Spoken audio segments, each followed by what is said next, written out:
The second pillar is nutrition. And the most important thing to understand about nutrition when it comes to testosterone optimization is that you just need to have all of your nutritional bases covered. You want to make sure that you have enough of everything and that you're not deficient in anything. So for this reason, any fad diet that excludes any food group is not going to be ideal for testosterone production. A lot of guys think carnivore, eating meat, is optimal for testosterone, but it's not, because it excludes all of the nutrients that are only found in plants, many of which are crucial for testosterone production. We're going to get into those in a minute, but two of them are magnesium and another one's boron, and you can only find those in significant concentrations in plants.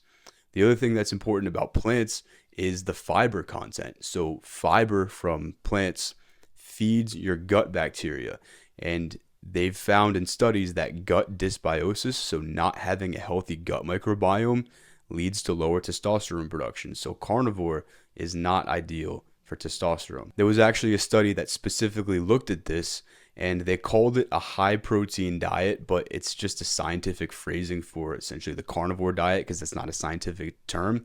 And they found that high protein carnivore style diets had a negative effect on testosterone production.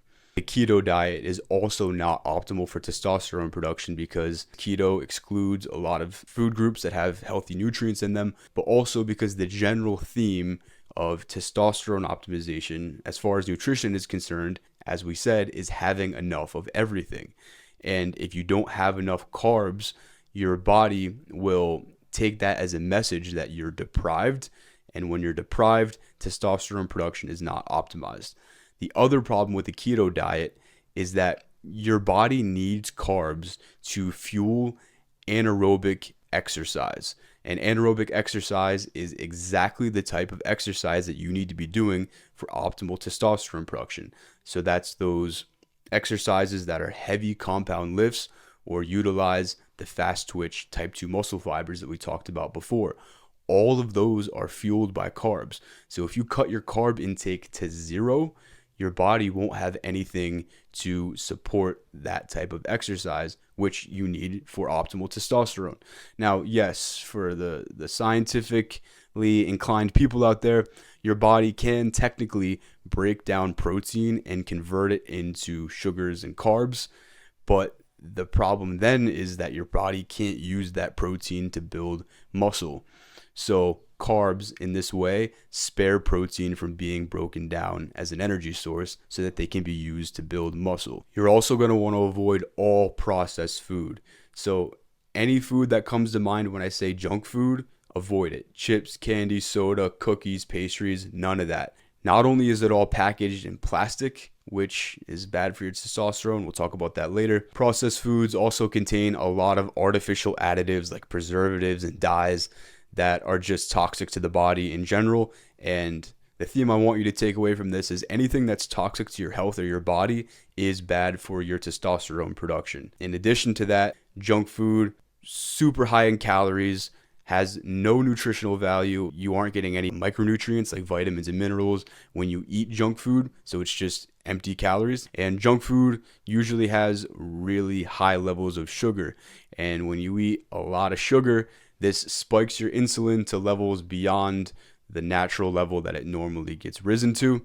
And excessively high insulin leads to systemic inflammation in the body. And as I've said before, systemic inflammation is bad for testosterone. So get junk food and processed food out of your life entirely.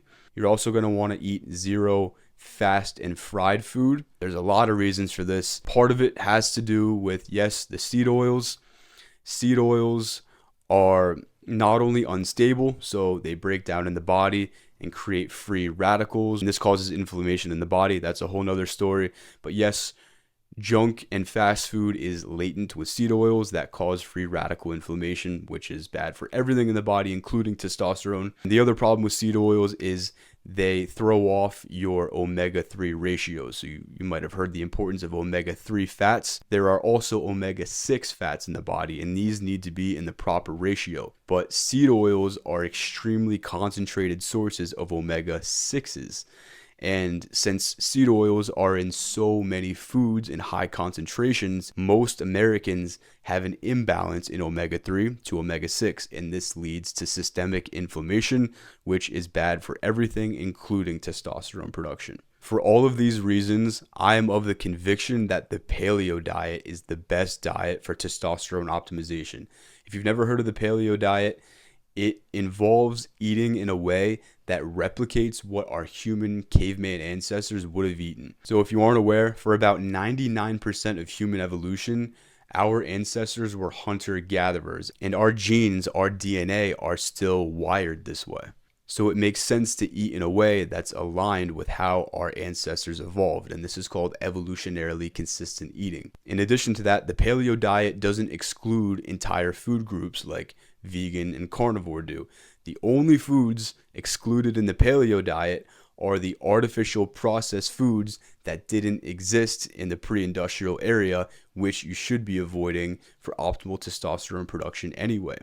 So in this way, the paleo diet includes all of the foods that your body needs to thrive and excludes all of the foods that reduce how well your body thrives. On the paleo diet, you only eat single ingredient whole foods. So that's going to be meats, fish, eggs, fruits, vegetables, nuts, seeds. And technically dairy is not allowed in the paleo diet, but I personally eat a flexible paleo diet, so I also eat yogurt, cottage cheese, and some grass-fed butter. And you want your food sources to be as close as possible to their original natural state. So one example of this is if the food is an apple, you would want to just eat the whole apple, not applesauce. Or if the whole food is a potato, you would just want to eat a potato, not potato chips. To make it as simple as possible, anytime you're thinking, is a food paleo or not, just ask yourself, would a caveman have had access to this food? If the answer is no, you probably shouldn't eat it. So while the most important aspect of having optimal testosterone is covering all of your nutritional bases, there are some specific nutrients that are especially crucial to testosterone production. The first is zinc, and the best food source in existence for zinc is oysters. You can just eat a couple oysters a week and hit your zinc RDI. But another good source of zinc is red meat. So it's going to be ground beef, venison, lamb, bison, super rich source of zinc. Pumpkin seeds are one of the few plant sources of zinc, but it's not super bioavailable. That means your body can't extract the zinc from the food very efficiently. And you also need to eat a lot of pumpkin seeds to get enough zinc. So really focus on the red meat and the oysters. Another crucial nutrient for testosterone is magnesium. And this is where the carnivore diet falls short because the best food sources of magnesium are mostly plants. So dark leafy greens like spinach and kale are great sources of magnesium. Avocados are a great source of magnesium, as are nuts like almonds and cashews and things like that. Another one that people don't know a lot about, which is kind of an underrated superfood, is raw cacao, so cacao powder. This is the healthy component of dark chocolate without the added sugar. It's made from the cacao bean. It has a lot of other health benefits that aren't related, but it's an excellent source of magnesium as well. Magnesium can be found in a lot of plants, so as long as you're eating a wide variety of fruits and vegetables, you should cover your magnesium bases. Another nutrient that's crucial for testosterone production is boron. Interesting side story about boron. During my junior year of college, I studied abroad in Greece, and after the first couple weeks, I was waking up with morning wood like I hadn't had since I was a teenager.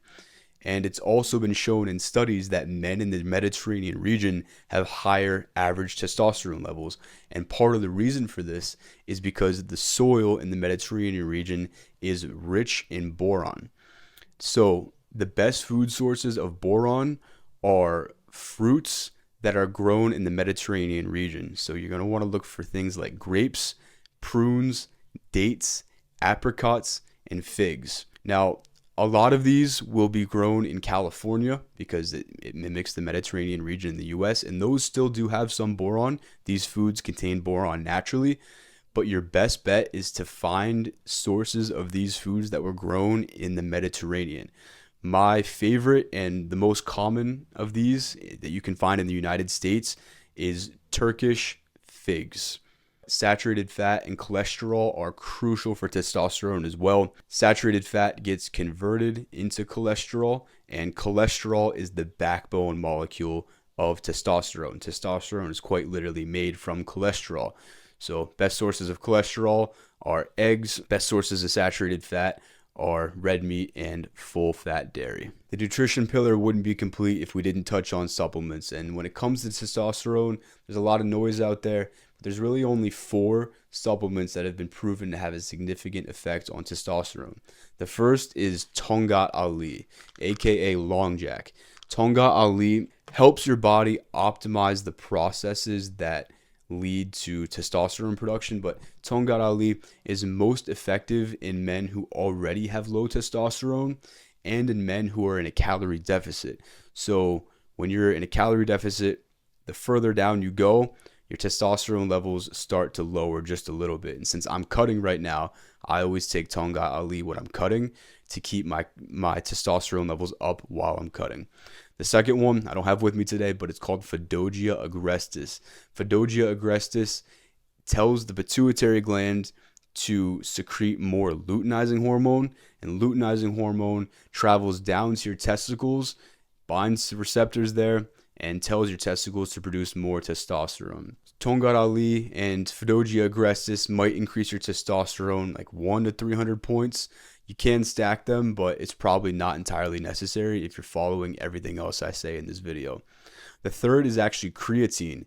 Creatine improves the efficiency of the conversion of testosterone into dihydrotestosterone, or DHT. Now, DHT, you can think of it like testosterone on steroids. It's the most potent androgen in the body. DHT is especially powerful for things like muscle growth and other masculinizing characteristics. So creatine increases DHT in the body by taking base testosterone and converting it into its older brother, DHT. And the last supplement is ashwagandha. Now, ashwagandha doesn't directly increase testosterone, but it does lower cortisol.